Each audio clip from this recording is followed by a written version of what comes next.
Okay, so as far as your artist development plan, today we're going to start getting into performing rights organizations. That's where we're going to begin. And I'd like to point out a few things to you. The performing rights organizations also have to do with your content creation, has to do with legal contracts and agreements, has to do with your publishing setup, and it also has to do with preparing for product development. So there's a cross here that you can think about. As I mentioned, there's lots of these little crosses. One relates to another, but the PROs do relate to, 4 other sections in your artist development plan. Now, a PRO stands for Performing Rights Organization. Some people call it a Performing Rights Association, and that's fine. In the United States, there are 3 main ones, and then there's a 4th one that has began in the last few years, and then there's SOCAN, which is in Canada. But the 3 main ones in the United States are ASCAP, BMI, and CSAC. The 4th one, which is owned by Irving Azoff and his artists, and he has a lot of major artists signed to his management company. And as a manager, he formed his own PRO called Global Music Rights. So the only way you can get into Global Music Rights is if you go through him and his management company, which probably is not going to happen. So most likely you're going to end up joining ASCAP, BMI, or CSAC. If the artist is a songwriter, the only way they're going to get paid for the use of their songs in public performances, and that can be either live or recorded, like on the radio or at a gig, would be to join one of these organizations. So what does that mean? Join one. Join one now. Okay? There's no reason to wait. Just go ahead and join one and start thinking about how they're going to benefit the artist. You can only join one, and if you ever quit that one, you can join another one at that point, but you can only be a member of one at a time. Okay, so ASCAP stands for American Society of Composers, Authors, and Publishers. It's the oldest PRO. Been around for many, many years. BMI stands for Broadcast Music Incorporated. And CSAC, well, it used to be a European PRO, and it was the Society of European Songwriters and Composers. And CSAC is one of those organizations, a PRO, but you have to be invited to join. ASCAP and BMI is more like a trade association. You can just sign up and join those. Okay. As I'd mentioned to you about Global Music Rights, this is the one owned by Irving Azoff and his management company. So those are the 4 PROs that you're going to consider. The last type of PRO, it's not really a PRO, but it kind of is called Sound Exchange. Now, Sound Exchange is an organization established by Congress to pay the owners of recordings that are played on non-interactive streaming audio only. So what does that mean? Non-interactive streaming audio only. So think about it. Can you select what songs you want to hear on YouTube? Yes. So that means it's interactive. Can you select the songs you want to listen to on Pandora? No. Is Pandora streaming? Yes. So it's a non-interactive streaming audio only. So if the artist wants to get paid by their music on Pandora, they'd have to go through Sound Exchange.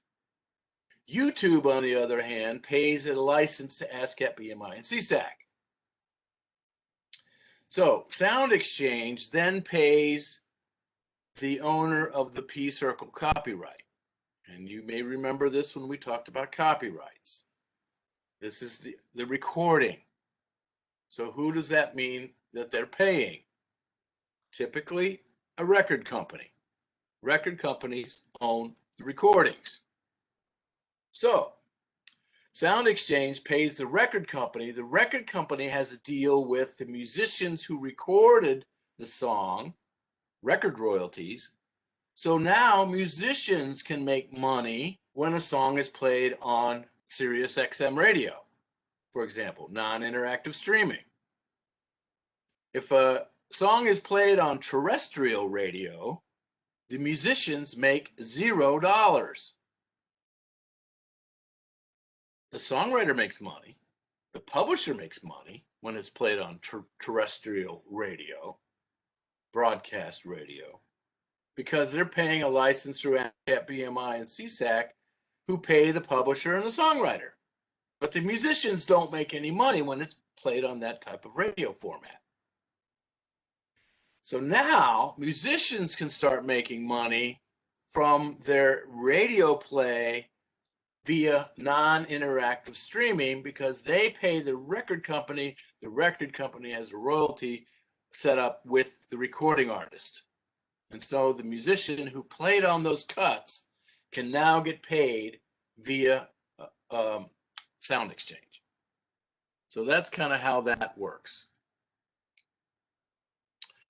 Okay, so we're going to talk about PROs just a little bit here. So the public performance right.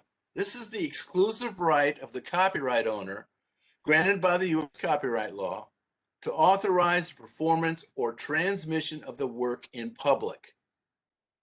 Okay, so if a song is being played on the radio, or if a song is being played at a gig, that's a public performance right. Doesn't have to be live on the radio. It can be a recording on the radio. So the clubs, restaurants, radio stations, they all pay a fee, a license fee, to a PRO every year so that they can play music legally. And then the PROs divide up all the money that comes into them to pay the songwriters and the publishers. Okay, so that means that the monies that go into this, how do they pay? You got to ask, how do these PROs know how much to pay the songwriters and the radio stations? So they look at the charts. Do you wonder why I keep telling you guys to look at the charts? There's a reason, because those charts are reflective in the pay schedules put on by the PROs. So the PROs look at the charts, they see who's number one, how long have they been at number one, then they look at how many records are selling or downloads that are going on, and they add them all up, and they have an algorithm, and they decide, okay, this artist gets this much money. This other artist gets this much money. And this artist gets this much money. And they go down this list and they divide up all the money minus their administrative fees to pay out that big ball of money. And it's big. And that way they use that public performance license to pay all the publishers and songwriters. So they collect for use of songs in live and recorded performances. They pay the publisher, they pay the songwriter, but they do not pay the musicians. That's not done through the PRO. PROs issue licenses on behalf of the copyright owner and their agent, in other words, the publisher, granting the right to perform the work in or transmit the work to the public. So the digital performance rights, this is the exclusive right on behalf of copyright owners in a sound recording or authorized digital recording. This is done through internet streaming. They also pay the PROs.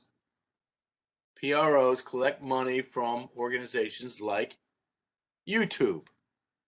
This is digital performing rights. So not only is it terrestrial broadcast radio, it's also done through internet streaming. Now, if it's non-interactive, that's sound exchange. But if it's interactive, that goes through YouTube, through sound exchange. Okay? So the song might get played on radio stations or nightclubs or restaurants or sporting events or festivals or retail stores or music on hold.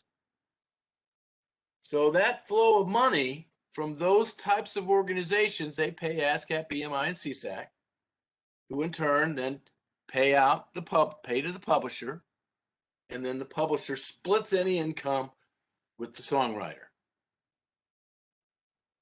That's the flow of money. Sound exchange, on the other hand, as I just mentioned, collects monies from non-interactive streaming platforms. And they distribute these monies to owners of sound recordings, which have featured musicians on those recordings. So, for example, maybe the Cleveland Orchestra has a featured violinist performing on one of their recordings. That means the Cleveland Orchestra and all the members of the orchestra would receive a fee for being on the recording, but the featured artist, that violinist, would receive more. So if you're a featured musician on these recordings, you receive more royalties. PROs do not cover production rights, the exclusive owner of the copyright owner to authorize the reproduction of a musical work in a record, cassette, or CD. This is not done through the PROs. This is a mechanical license. Mechanical licenses are between the record company or the producer or whoever's going to make the recording and the publisher. PROs are not involved with that. They're also not involved with synchronization licenses. When music publishers issue licenses as copyright owners or their agent, usually to a producer, this would be a video producer or film producer, granting the right to synchronize the musical composition in timed relation with audio-visual images on film or videotape. This is not done through a PRO. This is done direct with the publisher. So a music soup may like a song, wants to put it into a new movie, they will contact the publisher directly to negotiate a fee for that license. It does not go through the PRO. And as I just mentioned, PROs pay publishers, but it all depends on a formula. It's all based on charts. It's all based on sales and downloads and those kind of things. So you may ask, okay, well, this is great. I can get paid. Which one do I join? Well, I can tell you this. If they were significantly different, everybody would join that one. Now, they do have different algorithms on how they're going to select which artist gets paid how much, but they're pretty close, because otherwise, why would an artist join one if they can make a lot more money joining another one? Okay? All right, are there any questions about joining a PRO or just PROs in general?